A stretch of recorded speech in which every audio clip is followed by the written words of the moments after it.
Sir, जिस तरह से चुनावी बिगुल बज चुका है और बात की जाए कर्मचारियों के मुद्दों की, तो काफ़ी लंबे समय से कर्मचारी अपनी मांगों को लेकर लामबंद भी रहे और बात की जाए उनकी मांगे कुछ हद तक पूरी नहीं हुई है। और अब इस चुनावी वर्ष में अब कर्मचारी किस ओर जाएगा और बात की जाए क्या करेगा, क्या रणनीति रहेगी? देखिए, बिल्कुल ठीक कहा आपने। चुनाव का बिल्कुल बच चुका है। अब तो आचार संहिता भी लागू हो चुकी है और बड़ा ही थोड़ा समय चुनाव के लिए बचा है। और सभी प्रत्याशी, सभी पार्टी जो है अपने अपने हित में जो है वो प्रलोभन देके कर्मचारियों को या आम जनता को लुभाने का प्रयास कर रही है। ये एक आम बात है। आपने मुद्दों की बात कही कि कर्मचारियों के मुद्दे क्या है और क्या रहा। मैं उस पर ज़्यादा तो नहीं कहना चाहूँगा, पर इतना ज़रूर कहना चाहता हूँ कि कर्मचारियों के मुद्दे आज भी जस के तस है। ये हमारे कर्मचारियों का दुर्भाग्य है कि हम यूनाइट नहीं हो पाए और 5 साल सरकार कर्मचारियों को कुचलती रही, कर्मचारी नेताओं को कुचलती रही। जो कर्मचारी नेता सर्वमान्य थे, चुने हुए संगठनों के जो नेता थे, उनको सरकार ने उनका उत्पीड़न किया, उनके ऊपर चार्जशीटें बनाई, उनको स्थानांतरण किया गया और उनकी जगह एक सरकार ने एक ऐसी लॉबी कर्मचारियों की तैयार कर दी जो सरकार की भाषा बोलने में आगे आई और उसका सरकार ने फ़ायदा भी उठाया। और बात करूं तो कर्मचारियों को जो छठा वेतन आयोग है उससे बहुत उम्मीदें थी, क्योंकि पंजाब के 8 बार कर्मचारियों को 5 वेतन आयोग मिले, तो इस बार का वेतन आयोग जो है किसी भी कर्मचारियों को पंजाब के बराबर नहीं मिला। तो उसमें कर्मचारियों को ठगा गया। हमने उस मुद्दे को बड़े संजीदगी से उठाया और उसका हमें खामियाजा भी भुगतना पड़ा। लेकिन हमने सोचा कि चलो हम ठीक है, हमें अपने अगर हम प्रताड़ित हुए, हम शोषित हुए, तो उससे अगर हमारे कर्मचारी भाइयों को फ़ायदा होता है तो उससे बढ़िया कुछ नहीं है। पर लेकिन वो भी नज़र नहीं आया। उसके बाद जो है छठे वेतन आयोग की एनोमली के साथ साथ जो हमारा 4-9-14 का एक बेनिफिट था वो भी ख़त्म हो गया आने वाले समय के लिए। उसके साथ साथ हम मांग कर रहे थे कि भाई जो सेंटर का जो पे कमीशन है उसको हिमाचल में लागू करे, सरकार की लाइबिलिटीज़ भी नहीं बढ़ेगी। और सरकार 2018 से 2022 तक इसको खींचती रही, तो ऑटोमेटिकली जो सरकार के ऊपर लाइबिलिटी है वो डेफिनेटली आनी थी। अब जब कर्मचारियों के पैसे देने की बात आ रही है, एरिया की बात आ रही है, सरकार ने उससे पल्ला झाड़ दिया। 50,000 दे के कर्मचारियों का मुंह बंद कर दिया। सभी कर्मचारियों को उम्मीदें थी कि चुनाव आने से पहले सरकार जरूर कर्मचारियों को तोहफा देगी, हमारे एरियर्स का भुगतान करेगी।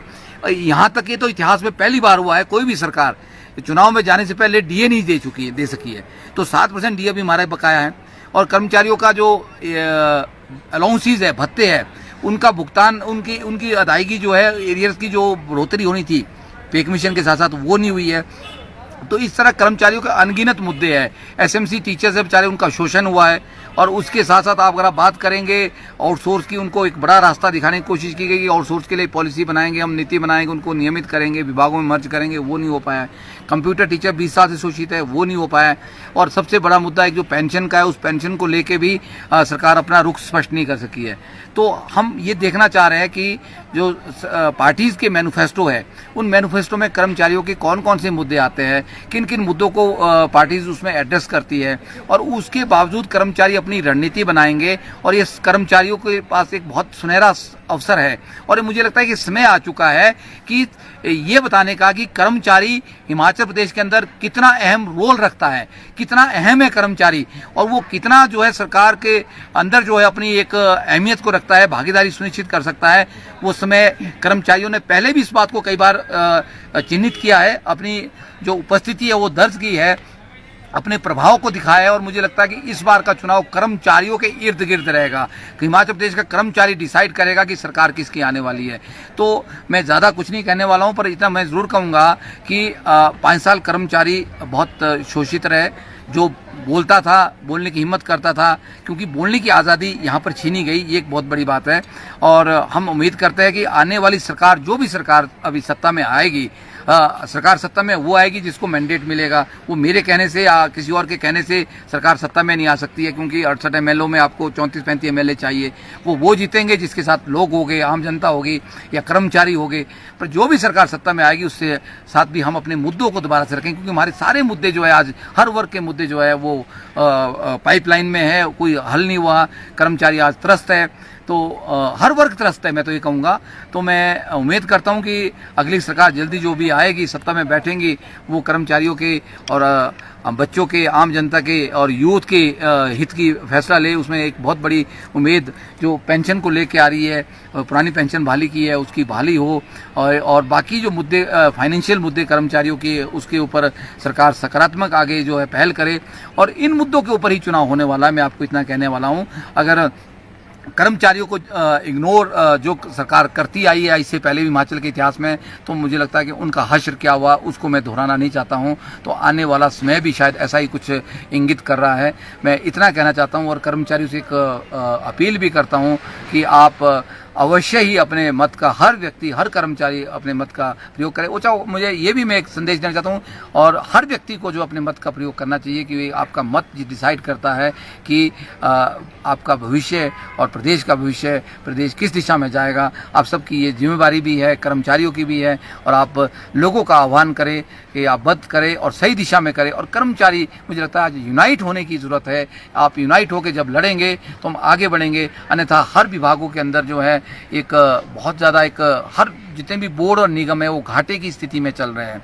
और सरकार रियायतें देने का प्रयास कर रही है, जैसे मैं बिजली की बात करूं, इतने यूनिट फ्री कर दिए, या ट्रांसपोर्ट की बात करूं, लेकिन वो बर्डन सरकार अपने ऊपर नहीं लेके जो है वो बर्डन जो है उस बोर्ड और निगमों के ऊपर डाल रही है। उसका सीधा सीधा नुकसान जो उन कर्मचारियों को हो रहा है, आने वाले समय में उनकी सैलरी के ऊपर जो है एक प्रश्न चिन्ह खड़ा हो जाएगा, उनके भत्तों के ऊपर प्रश्न चिन्ह खड़ा हो जाएगा कि उसकी अदायगी बोर्ड कहाँ से करेगा।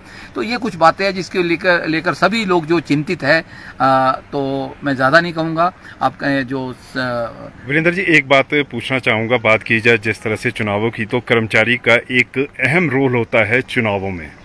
क्योंकि बात की जाए हिमाचल की, तो हिमाचल में एक कर्मचारी बहुत बड़ा वर्ग है, और वहीं पर 5 सालों की बात की जाए तो सरकार के पास से कई कर्मचारियों के ऐसे मुद्दे रह गए हैं, चाहे 4914 की बात की जाए, एरियर की बात की जाए, डीए की बात की जाए, और वहीं पर एनपीएस ने भी लामबंद होकर सरकार के खिलाफ मोर्चा खोला था।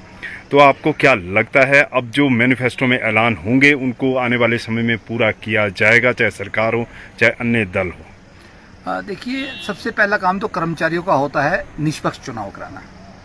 मतलब एक जिम्मेवारी, कर्मचारी की नैतिक जिम्मेवारी जो हमारी है कि हम एक निष्पक्ष चुनाव कराने में अपनी भागीदारी सुनिश्चित करें। कर्मचारी ही चुनाव करवाता है, और एक निष्पक्ष चुनाव हो, सही चुनाव हो, वो सारी उसकी दारोमदार जो है कर्मचारी के ऊपर होती है, और वो किया भी है।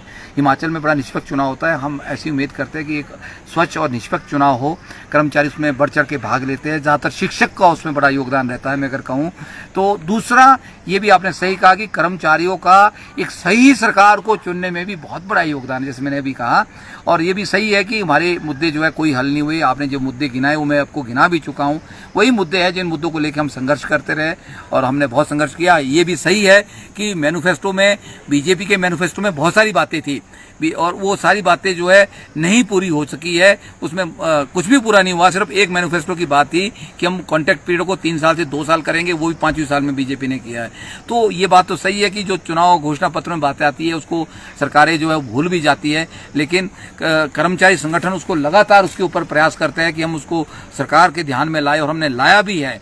लेकिन हम फेल हुए हैं इस बात को लेके, हम सरकार तक अपनी बात सही से नहीं रख पाए, या सरकार ने हमारी बात सुनने की कोशिश नहीं की। ये सरकार का अपना प्रोरोगेटिव होता है, इसका नफा नुकसान जो है आने वाले चुनाव में भी आपको दिख